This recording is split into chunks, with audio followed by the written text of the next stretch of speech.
dos canais, na torcida vascaínos e Amadeu Vasco. Renato, o Vasco hoje teve o maior domínio, o maior, percentual de posse de bola, chutou, mas, de novo, erros individuais que geram os erros coletivos, principalmente do lado direito de defesa do Vasco.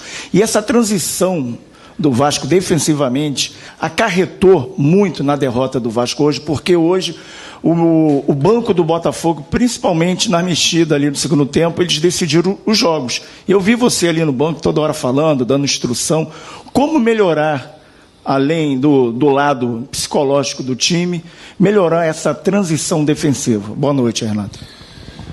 Boa noite. Sim, eu concordo com você. Não adianta a gente ficar aqui dando desculpa por falta de tempo para treinarmos. A cada 3 dias nós temos uma partida.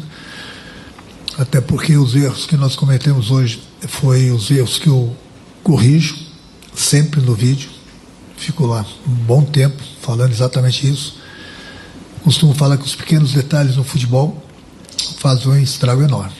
E fizeram de novo hoje. Nós fizemos o mais difícil, saímos na frente, nós estamos bem na partida, e aí por erros nossos, erros, digamos assim, até infantis, porque eu já falei para eles de novo no vestiário, são erros que eu procuro corrigir sempre no vídeo, por falta de tempo de irmos a campo. Já melhoramos bastante nesse sentido, mas deixamos de fazer hoje de novo, em alguns lances, e pagamos por isso. Então, o futebol é atenção durante os 90 minutos. Não tem jeito. Você tem que estar ligado o tempo todo. Não importa quem é o adversário, não importa o jogo. Eu falei para eles que nós deixamos escapar no mínimo 1 ponto hoje. Mas nós estamos na frente. 3 pontos hoje, 2 contra o Curitiba, por falta de atenção. Então, são erros que eu tenho conversado bastante com eles, eu tenho trocado ideias, tenho mostrado para eles que esses erros não podem ser cometidos dentro do campo, porque a conta chega.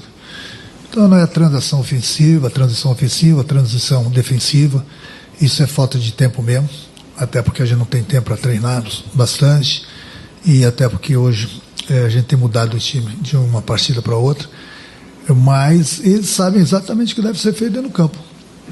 Então, tem que ter um pouco mais de atenção para que a gente possa evitar certos gols e, consequentemente, com isso a gente sempre vai ter um resultado melhor. Renato, boa noite. Rodrigo Crivellari, Digão, do podcast Cruz Maltino. Em outras ocasiões você chegou a comentar sobre não querer falar de arbitragem, só que hoje eu vou tocar nesse assunto. Queria saber se você, em algum momento na partida de hoje, você se sentiu prejudicado diante da arbitragem, e se você puder falar também do planejamento para a próxima competição, que é a Sul-Americana. Eu não costumo muito falar de arbitragem, até porque se tem um treinador que defende a arbitragem no Brasil, sou eu. Então, quando terminou o jogo, eu fui falar com o árbitro, eu falei para ele que na falta que resultou o gol do Botafogo, ele inverteu a falta. Ele falou, não, Renato, você vai ver lá no vídeo que o teu jogador fez a falta, no caso do Barros, no jogador do Botafogo. E eu fui ver agora no vídeo, não, foi o jogador do Botafogo que fez a falta no Barros. Então ele inverteu a falta, da falta saiu o gol. Eu não estou aqui dando a desculpa, entendeu? Porque foi mais uma vez um erro nosso, coletivo, entendeu? E nós tomamos o gol. Faltou atenção. Mas ele inverteu a falta. Então um detalhezinho que, se eu ficar falando aqui da falta, eles vão dizer, tá dando desculpa pela derrota. Não estou dando desculpa pela derrota. Mas não teria sido gol, pelo menos naquele lance. São coisas que foi uma falta bem clara no Barros. E por isso, faltou atenção e nós tomamos o gol. Quanto à Sul-Americana, veja bem, nós já temos um grupo reduzido. Temos jogadores no departamento médico. Nós estamos jogando a cada 3 dias. Hoje, eu mudei praticamente 50% do time justamente para dar mais gás, dar mais fôlego pelo desgaste que o time vem tendo. Amanhã de manhã cedo a gente vai treinar. À noite tem a viagem para a Argentina. Uma pedreira. Aí não tem como você levar todo mundo para a Argentina, tem o desgaste, volta, vai atravessar o Brasil todo para ir para Belém. Os jogadores são humanos. Eles não são de ferro.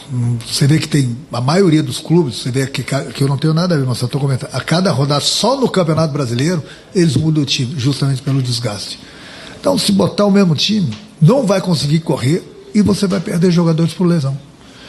Infelizmente, assim, a gente não está deixando a Sul-Americana de lado. Não, bem pelo contrário. O que a prioridade é o brasileiro. Mas também a gente não adianta querer insistir, colocar os jogadores e daqui a pouco, além de termos um grupo reduzido, a gente perder mais jogadores para o departamento médico. E aí que eu falo, a conta chega. Aí você não tem o grupo nem no brasileiro e nem no sul-americano. Então, pode ter certeza que a decisão que a gente tomou é a melhor possível. Renato, boa noite. Cauê Rodrigues, do Coreano 1927. Você destacou as mudanças pela parte física, mas queria saber se teve alguma tática, a entrada do Barros, né, do Puma na lateral direita também, do Rojas na direita. E... Perdão. Queria saber também como esse planejamento que você falou, né? Você entende que o Vasco tem um grupo reduzido e não vai abandonar a Sul-Americana e também para o confronto contra o Remo. Obrigado, tá? Quando eu falei que eu mudei o time, não foi só pela parte física. Mudei o time, tentei surpreender o Botafogo e são jogadores que estão pedindo passagem também. Eles precisam mostrar porque que estão no grupo do Vasco. Eu preciso conhecer alguns jogadores no jogo, durante a partida. Então, quando eu cheguei, eu falei para eles estarem preparados, que as oportunidades iam chegar para todo mundo. Não importa se 15 minutos, 30 minutos, 45 minutos, 90 minutos, o jogador tem que estar preparado. O treinador tem problemas de cartão, tem problema de lesão, tem problema de mudança tática.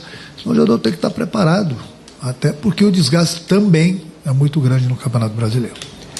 Renato, boa noite, Rodrigo Calvino, 365 Scores.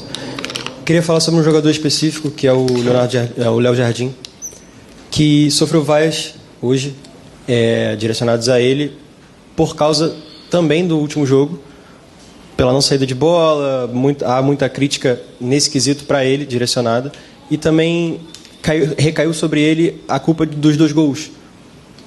Enfim, algo da torcida, claro. Mas queria que você comentasse como você vê esses lances e se você já conversou com ele sobre isso. Não, hoje, depois do jogo, falei com o grupo todo.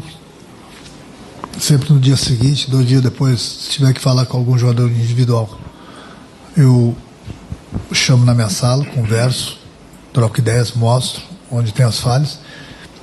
Mas quando a gente falha todo mundo. Quando perde todo mundo.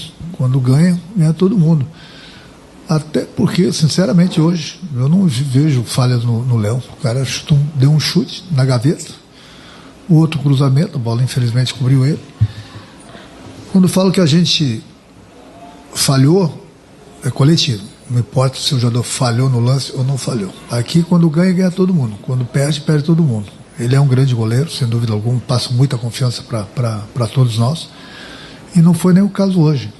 Então, mas no futebol, quando não ganha, sempre alguém aparece para ser o culpado. Ou 2, 3 culpados. A gente tem que entender o torcedor quer sempre ganhar, entendeu? Quando chega aqui, o Vasco estava em último lugar, hoje nós talvez parece que perdemos uma posição, mas não importa. A gente tem que sair, desgarrar daquele grupo lá de baixo e ir lá para cima. Só que não vai ser da noite para o dia. O Vasco não tem um time imbatível. O Vasco vai ganhar, vai empatar, vai perder. Entendeu? A gente sempre trabalha para buscar as vitórias, para buscar os melhores resultados. Porque até antes do jogo de hoje, ninguém iria acreditar que o Vasco teria feito, pelo menos sob o meu comando, 11 pontos de 15. Hoje a gente tem 11 pontos de 18. Hoje, você vê, com a minha chegada, não estou falando de mim, não estou me elogiando, não, estou falando que a minha chegada teve algumas mudanças, é só você ver o aproveitamento. O problema é que a gente está pagando também uma conta dos primeiros 4 jogos. 4 jogos do Campeonato Brasileiro. Você ganha um ponto, vai fazer falta durante o campeonato. Mesmo assim, a gente recuperou. Então, eu tenho que dar os parabéns para o meu grupo. A gente precisa melhorar, sempre precisa melhorar. Após as vitórias também, eu falei, a gente precisa melhorar, a gente tem coisa para corrigir. Só que a cada 3 dias, Não tem como. Não tem como. Mas o grupo está bem, o grupo tá reagindo, entendeu? Mas é o que eu falei, nós não vamos ganhar todas. O Vasco quer ganhar? Sim, a gente trabalha para ganhar. Mas os adversários também precisam da vitória. O que a gente tem que corrigir ainda mais, a gente vem corrigindo ainda mais, é a falta de atenção. Não pode, em determinados momentos, a gente se desligar. Todo momento que a gente se desliga, a gente toma o gol.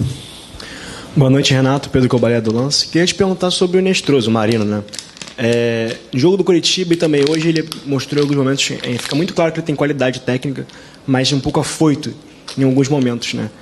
Queria saber se você conversa com ele sobre isso, sobre aquele capricho a mais na hora da tomada de decisão. Enfim, queria que você comentasse um pouco a situação dele no Vasco, esse processo de adaptação ao futebol brasileiro. Cara, o que eu mais falo, até por eu ter sido atacante, eu falo para eles terem a tranquilidade para tomarem sempre a melhor decisão. Porque o desespero ali próximo da área e dentro da área é sempre do adversário.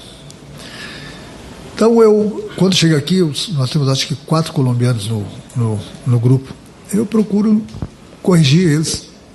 Eles têm muitos erros. Muitos erros. Meu trabalho mas é falta de tempo. Eu falei, não vai ser da noite para o dia que eu vou corrigir os caras 100%. Aí tem ainda o problema de adaptação do jogador colombiano. Eu, quando estava no Grêmio, nos outros clubes, quando me oferecia um jogador colombiano, equatoriano, que eu gosto deles, eu só dava o aval para trazerem no momento que estavam adaptados ao futebol brasileiro. O jogador colombiano, o jogador equatoriano, eles têm eles precisam de muito tempo para se adaptar ao futebol brasileiro. O futebol brasileiro com o colombiano tem uma diferença muito grande, principalmente taticamente. E isso leva tempo. E é difícil você jogar a cada 3 dias e corrigir tudo dos jogadores. Então você vê que muitas vezes, né, eles tomam uma decisão errada justamente porque eles jogam dessa forma na Colômbia ou no Equador, e aqui no Brasil eles têm esses problemas, e eu falo para eles, procuro corrigi-los, mas é adaptação, não vai ser da noite para o dia, e enquanto isso, pode ter certeza que infelizmente eles vão cometer esse tipo de erro sim, por mais que a gente corrija eles. Renato, boa noite. Eduardo Canelas, canal A Hora do Vasco. A gente tem uma pedreira, como você bem falou, na partida contra o Barracas Central.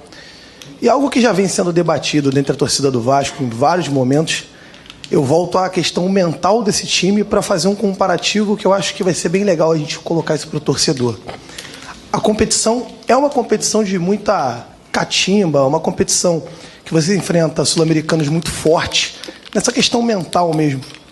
A questão mental desse time, que leva gols no final do jogo, essa questão desse time que às vezes se desencontra, até antes de você chegar vinha se desencontrando em alguns momentos. Isso chega a ser um debate entre vocês, fazendo esse comparativo e olhando para a Copa Sul-Americana e o tipo de enfrentamento que a gente vai ter dentro de campo? Obrigado, boa noite. Deixa eu falar, no momento de ser um grupo grande, um grupo que você pode mudar jogadores e você não sente tanta falta, desde que tem um grupo grande, você disputar uma Sul-Americana, ela te dá uma vaga para a Libertadores. Mas você tem que olhar os dois lados da moeda na Sul-Americana. Não que a gente vai deixar a Sul-Americana de lado. A gente está deixando justamente por causa da viagem, por causa do desgaste, por causa que nós temos jogadores entregues ao departamento médico. Vamos ver o que vai acontecer na Argentina. Depois nós temos 2 jogos em casa. Mas veja bem, a Sul-Americana, você disputa a Sul-Americana o ano todo. Você tem que jogar na altitude, tem que jogar com times fortíssimos, porque agora saíram da Libertadores, vão estar aqui. O desgaste das viagens longas, e é uma pedreira a Sul-Americana. Para você lá em dezembro ver se você é o campeão para ganhar uma vaga para a Libertadores. E até dezembro. Acontece o quê? Desgaste, jogar na altitude, perda de jogadores, e nesse meio tem o Campeonato Brasileiro. O Campeonato Brasileiro não dá para deixar de lado. A prioridade do Vasco é o Campeonato Brasileiro. E até porque entre o Campeonato Brasileiro, a Sul-Americana, nós temos a Copa do Brasil. Nós estamos entre os 32. E eu acho que esse ano aqui são 2 vagas para a Libertadores, a Copa do Brasil, é isso? É o campeão e o vice. Então, para você ver o caminho, né, bem mais curto. Menos, entre aspas, desgastante. Não que nós vamos deixar a Sul-Americana de lado, mas é para você ver. Você disputa um campeonato, tem que passar por todo mundo, desgaste enorme, para ver se lá em dezembro você é o campeão para ter essa vaga. O caminho mais curto, nós temos a Copa do Brasil, mas independente de Copa do Brasil e Sul-Americana, a prioridade do Vasco é o Campeonato Brasileiro. A gente tem que somar o maior número de pontos até junho, na parada da Copa. E aí eu tenho conversado bastante com o Pedrinho, tenho conversado bastante com o Felipe. Nós temos que ser pontuais na contratação. Temos que contratar. Temos que trazer mais qualidade para o nosso grupo, para que a gente possa pensar ainda maior. Entendeu? Mas esses jogadores, 3, 4 jogadores, no mínimo, que a gente trouxer, vai ter que ser de agrado de todo mundo. Do treinador, da torcida, do presidente, da diretoria, enfim, jogadores que cheguei, para que a gente possa ter ainda um grupo mais forte, para começar, sim, a pensar em coisas maiores, entendeu? Mas, até lá, e isso eu peço para o torcedor, eu sei, eu entendo, me coloco no lugar do torcedor, mas o torcedor tem que entender isso. Até junho vai ser uma guerra, porque nós temos aí mais 17 jogos, a cada 3 dias nós vamos ter que jogar, Sul-Americana, é Copa do Brasil, é Campeonato Brasileiro, e a gente precisa somar o maior número de pontos, para aí sim, aí na metade do ano, a gente trazer alguns reforços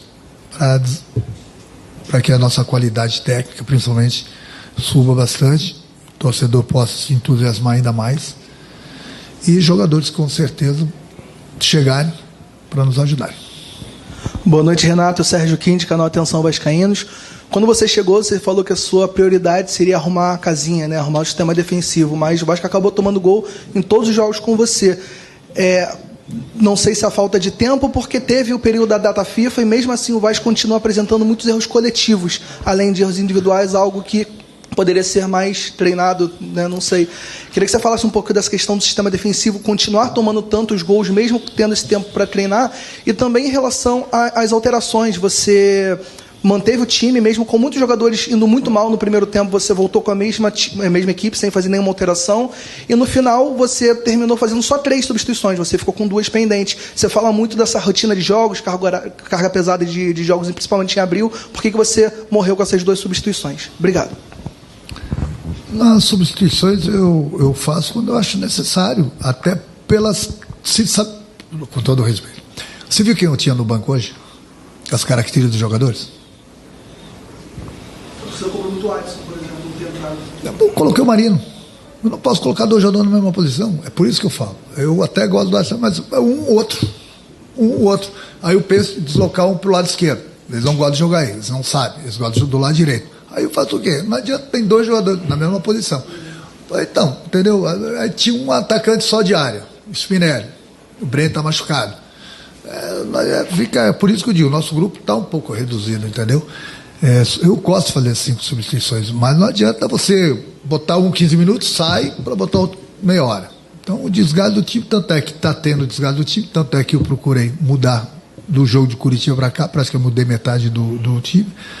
Não fiz nenhuma substituição no intervalo do jogo, porque eu não achei necessário, porque eu sabia que nós iríamos melhorar. O jogo estava controlado, não é que a gente estava jogando bem, mas o jogo estava controlado.